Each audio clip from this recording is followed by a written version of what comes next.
Hello everyone, this is Hawaii Fabo with an update on the 65 gallon reef tank. I just want to show you the final product of the stand. As you can see, I put the two baseboards in there.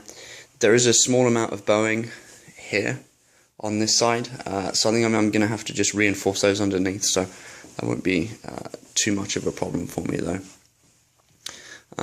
So I think it's come out really well. I think that looks really nice and clean, and of course when we get the canopy on there as well, it's going to look even nicer as well. So now that I'm at this stage, I'm very excited to get this tank up and running, and I just want to move apartments and get into the new year as soon as possible, really, and we can start having some fun.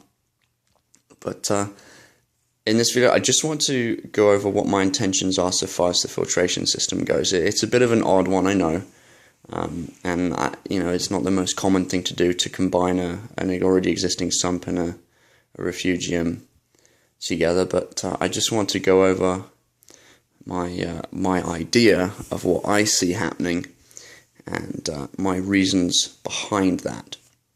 So let's just open up underneath the cabinet here.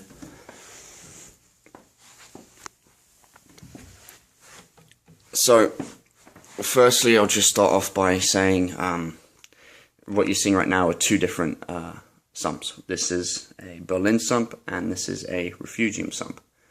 And the idea is to combine them together. This first one here is one that I was using on my 150 gallon Fowler tank. And this is an eShops R100 refugium, rated for tanks up to, I believe, I want to say it's 125 gallons. I could be wrong though, don't quote me on that. And this is my skimmer that I was using on my 150 gallon Fowler tank as well.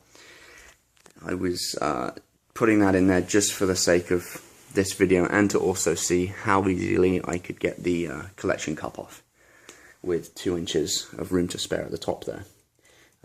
It was interesting, let's just leave it at that. So, as you can see, I have 2 overflows up here. The process that I'm going to be using is we're going to have both of them exit out into the first sump, the Berlin sump, and we're going to have a couple filter socks to the left of the protein skimmer there, with one of those lines feeding off directly into the refugium, so that we can provide some pure and raw nutrients from the tank straight into the refugium to feed everything that's going to be in there. As I said, the water is going to feed into this first chamber here of the sump, and it's going to go directly into the skimmer. That's the theory anyway. This is a Life Reef SBS 224, 24 being its height, 24 inches, and it's rated up to 250 gallons. So if it was overkill on my 150 gallon, it's absolutely overkill on this 65 gallon. Has a very small footprint. It's only 8 inches left to right in width by 12 inches front to back. Now that 12 inches does include the exit point here. So from this point here of the exit plumbing to the back is 12 inches.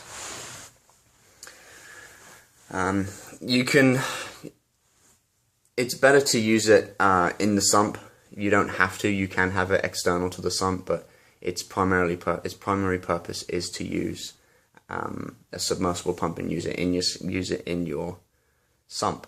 Life Reef do say that you can use any of their skimmers internally or externally. Just depends on the pump and how you want to use it, but they make them to be designed to be used a certain way, but they say they can make modifications to it for you if you want them to, so they can definitely do that for you.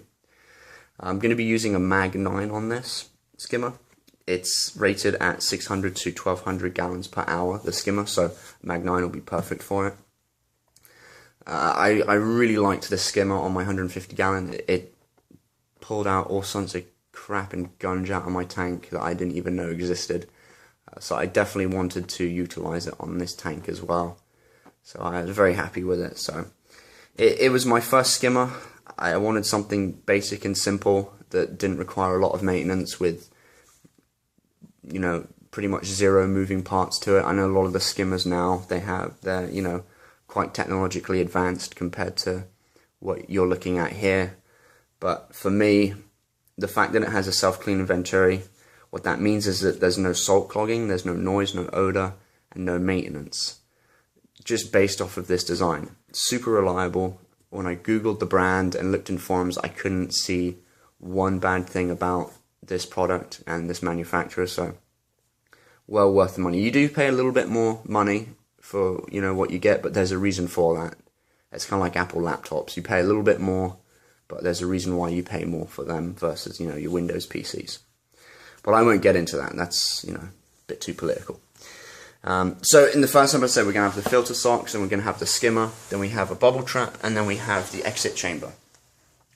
I'm not sure what I'm going to do with the exit chamber and these bubble traps. In the previous tank I had Seachem Purigen, and then I had a Mag 18 in that exit chamber, along with some temp probes, pH probes, and that was where I had the pumps for my biopellet reactors. Obviously in this case what we're going to do is we're going to put a couple bulkheads there, and that's going to transfer over to the refugium area. That will come into this entry chamber here for the refugium. This first chamber here is actually designed so that it's a standalone refugium, and you have a skimmer or filter socks in here in this first chamber. So not entirely sure what I'm going to do with this chamber yet, but I know what's going to go in here, and that's going to be the Miracle Mud. With the Miracle Mud, I've decided that based off of everything that I've read and seen, I just don't see any reason not to have Miracle Mud in a reef tank. It's a very cheap refugium filter media compared to what else is out there. The things that it does for your tank far outweigh what a deep sand bed will do for you. And after seeing Lang's experiment, which proves that out of the current most commonly used filtration solutions out there, that Miracle Mud combined with a skimmer running for 6 hours a day, you know, it has the cleanest tanks, it has better coral and fish coloration and growth by quite some way actually. So based off of that, it seems to me like it's a no-brainer to go down that route. What initially got me looking at Miracle Mud was I was watching American Reef Channel, and if you haven't seen them or looked at their videos, I absolutely can't recommend them enough.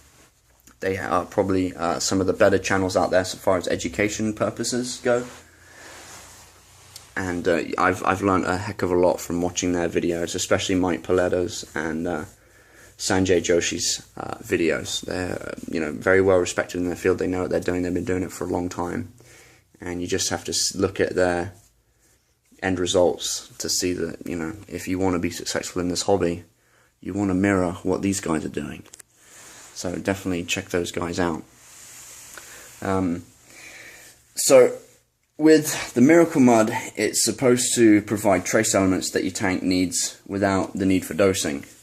So I'm going to try and hold off on dosing magnesium and alkaline and calc and all that, and just do an auto top-off system. How I'm going to do that, I'm not too sure yet, but again, with the Purigen and the biopellets, I just want to see how it goes. So all we're going to have really initially in the tank is going to be the skimmer, ChemiPure Elite, and Miracle Mud, and I just want to go from there, keep an eye on my levels, and like I said, just go from there, see what happens, and then we'll look at the potential of adding Purigen or biopellets. But I haven't seen a well-documented tank that's been using biopellets and Miracle Mud, and that's one thing that I have been looking at, but I just don't see the need for it initially. So we'll see. We shall see. And then finally we're going to have a Mag 12 going, being used as the return pump. And that's it pretty much. So that's the initial thought, is skimmer, ChemiPure Elite, and Miracle Mud. And then we're going to have the auto top off, or we're going to have the Reef Keeper Lite controller. We're going to have a couple heaters in here as well. And that's it. It's going to be a very simple, low maintenance tank.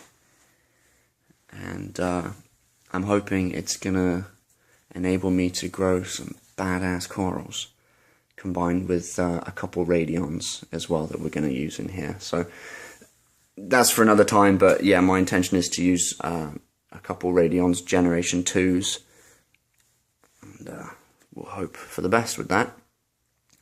So guys, thank you very much for watching. Any questions, comments, let me know. I definitely enjoy critique, because it makes me second guess and double check and research that little bit more. And yeah, please, whatever's on your mind, let me know.